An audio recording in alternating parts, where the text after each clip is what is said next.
The former aide to His Excellency, the Vice President, Dr. Mahmoud Bawumia, by name Rosemond Obeng, she was caught on camera recently and she was asked a couple of questions. She was asked, sorry guys, I didn't introduce myself, right? You guys know my name already, so I mean, let's cut the introduction and just go straight into it because. So she was caught on camera, right, and asked a couple of questions, asked questions about she moving from the NPP party now to the NDC party, and that people are calling her a snitch, and how she takes that in and if she accepts it and all that, She, I'm going to talk about this in two ways, right? She spoke about the fact that she said, would you continue to serve under a leadership or a leader who doesn't have a mind of his own? Would you continue to serve under a leader you don't even believe in the first place? Because, I mean, if you believe in your leader, you will not switch parties. You see, people on social media are saying a lot of things, and I'm going to read some of the comments for us to all hear. Some people are saying she's been a hypocrite, and some people are standing on the fact that she's been a snitch. Other people are praising her because they think that is bravery, and what she's saying, that is what we need. But there is something she said that is what I am going to focus on, because to me, that's actually true. She did mention that, you see, the youth of these days that we are interested in politics, right? These are some of the things we should be able to do, and these are some of the things we should be able to talk about.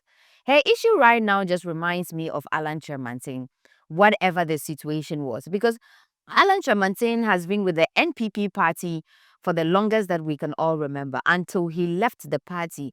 And that was when one time, if you remember, right before elections, he was on an interview panel, and then he mentioned some of the negativity or the negative stuff of NPP, and he also added that, and then the person asked him that, so why didn't he voice it out that time that it was happening and he was in the party? He kept quiet all this while. And even when he left the party, he didn't immediately talk about the negative stuff of the party. He now began condemning the NPP party when he was like some few weeks or months to elections. When he was now campaigning and rallying for support for his party, that is when he now started condemning the NPP party. Now, I cannot sit here to say whether what Rosemon Obeng is saying as the aide to Dr. Mahmoud Bawumia, I can't sit here to say whether it's true or not. Neither can you. Because truly, the only people that know the truth is Rosemon, Dr. Bawumia, and the people that were around them. Right. But one thing I just want to ask a few questions. For anyone to be seeking change, or for you to move from an entire party to the opposition party, right? Something should have been compelling it. Whatever that is compelling it could have been of personal interest, or truly it could be because the person doesn't believe in the party anymore. But I just believe the fact she doesn't believe in the party anymore, because you cannot believe in a party and then switch sides. And also, just like I made the example with Alan Chamanting, right? My question is, what happened all this time? All this time that she was serving under the party, because the NPP government, they've been in power for 8 solid years. So what happened all this time? She's been an NPP member all this time. So what happened? That all this time you couldn't quit your job, you couldn't resign, you couldn't leave. And now that you are in a different party, it's now that you are trying to tell us that the leader you were serving under wasn't a leader that could make up his mind of his own. But with that being said, I'm asking, right? The next thing I want to say is that actually I admire her bravery. I admire her bravery. Because to come out and say something like this, I know some people will call it reckless, and it could be. It could be. To come out and say something like this, you should truly, truly believe in the party you are with right now, and you should truly have seen something worthwhile in the party that you are with right now to actually say this about, like, to be burning bridges, right? Let me ask you a question. Would you continue to align yourself with a group of people who are greedy, selfish, and incompetent?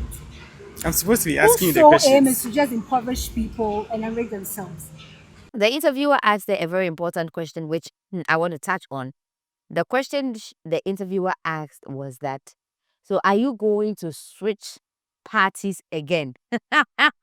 I felt that to be a little sarcastic, but then that was actually a very important question because I mean, for someone that have switched from one party and you're burning bridges of the other party that you moved from, going to another party, how are we to say that tomorrow you will not wake up and say now you are moving to Movement for Change, which is now the United Party?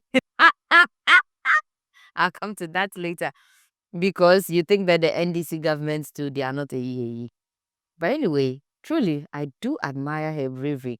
And like she said, for anybody that wants to go into politics, especially the youth that are interested in politics, and I think that yes, it's high time we encourage the youth to get into politics. Like, we have to begin to involve ourselves in it. I don't know why anytime you see a young person trying to get into politics, people are always saying, oh, you shouldn't toe this line. You shouldn't do this. You shouldn't do this. You shouldn't do that. How are we going to create a future? Who should do it? I mean, at the end of the day, the old people are going to fade off and they're going to go out. We need new people in there. So who should do it?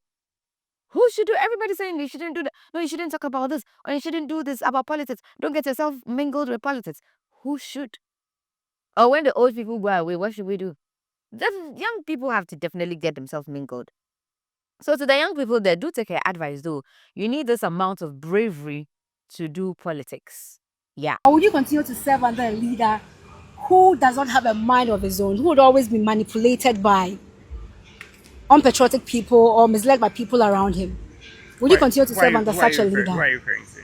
Your guess is as good as mine.